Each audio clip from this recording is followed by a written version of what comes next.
The 2024 Daytona 500 is now officially in the books, and now all of the attention is now on the Ambetter Hell 400 at the Atlanta Motor Speedway this upcoming Sunday. And I am here to give y'all my full-on predictions on how I believe things are going to play out here at the Atlanta Motor Speedway. We're also going to talk about Daytona, and on top of it all, pick 5 contest. As always, go 5 for 5 to get an autograph of your choice.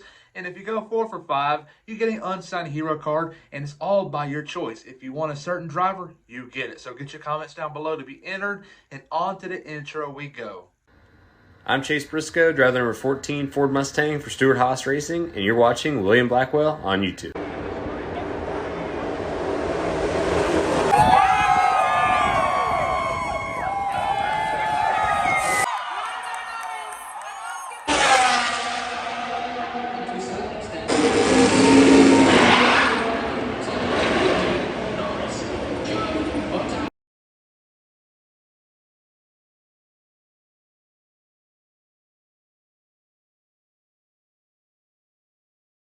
Before I talk about Atlanta, I want to talk about Daytona just for a minute. So this past week, we kicked off on Wednesday night with qualifying. Michael McDowell and Joey Logano on the front row for the Great American Race. And the next thing you know, the duels are all around. We see Tyler Reddick win duel number 1 and Christopher Bell win duel number 2. Sunday rolls around. We got a pretty good feeling that, hey, any manufacturer can win this year. The rain came, and NASCAR acknowledged it early on in the morning to the point where they actually made a decision at 9 a.m. And that right there has never happened in the past that I recall. So they kicked off the 2024 season on a Monday afternoon at 4 o'clock Eastern Time. And we saw a big wreck early on. Harrison Burton, Carson Hocevar, Jimmy Johnson, Austin Dillon, and who else? Kaz Grala and Ryan Preece. And after that moment happened, a lot of people got on Twitter and started pointing fingers at Brad Keselowski. He got into the 42. The 42 could not handle a push. John Hunter Nemechek couldn't at all. And that's his fault. That is not Brad Keselowski's fault. If you're going to blame Brad Keselowski, just look up his stats. He has much more wins than your favorite driver probably has at a super speedway. So, point proved there. But after that, the race went on. We saw Chase Elliott win stage number 1. Stage 2 was won by Ryan Blaney. And also, I believe one of the biggest takeaways from the Daytona 500 race weekend is that Ryan Blaney has a big hothead. And I'm telling you, folks, it's going to come back to haunt him. He dumped his teammate at the end of stage 2 to win it. I get that it's all on the line, but it's stage 2. You're going for stage points, bud. Just help out your teammate, not let him get in the dump and go sucked down the middle lane. But luckily, Austin Cindric actually noticed it, and he took the high, got him in front of Kyle Busch. So he still managed to get some points, but I do not like what Ryan Blaney did. That right there is going to haunt him in the future. Moving on, stage 3 rolls around. All hell broke loose, 3-wide action. Then we saw a big wreck at the end where William Byron got kind of wiggly from the push he had. It got into Brad Keselowski, went into Joey Logano, and a big pileup happened. And after that, we had a red flag and then a restart. And he thought Chastain was in a pretty good position just because of the fact that, hey, you've got a lot of separated cars, if you know what I'm saying. Like, you don't have your whole Joe Gibbs camp. You don't have your whole Stewart Haas camp. You got a bunch of mix and match drivers.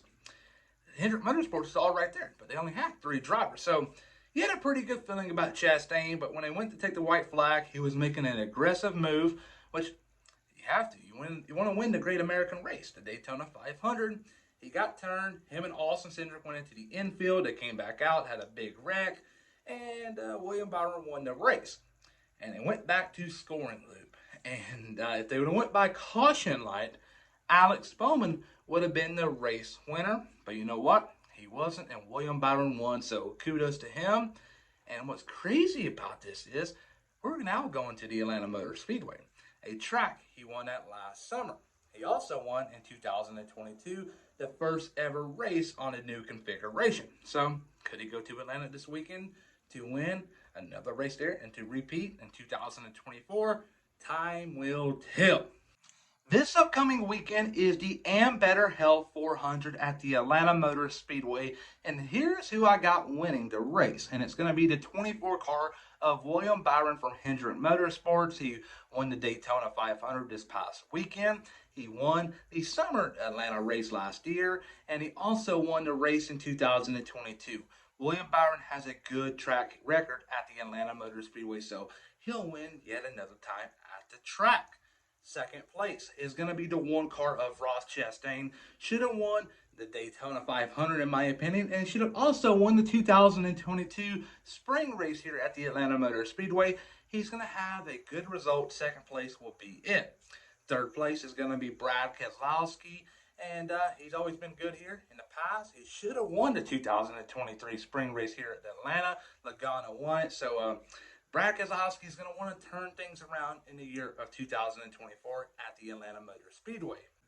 My biggest flop for the Atlanta race weekend is going to be the 10 car of Noah Gragson. Noah Gragson finished ninth in the Daytona 500, so he's obviously going to be heading into Atlanta with a lot of high hope and support from his fan base because he had a top 10 with Stewart-Haas Racing in his debut. That right there is kind of unheard of in your debut to have a top 10 at a super speedway track like Daytona.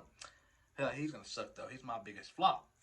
Now, we're going to my big surprise, and that's going to be Corey LaJoie. Corey LaJoie has always performed really well here at the Atlanta Motor Speedway. He should have won the summer race back in 2022, but Chase Elliott had different plans.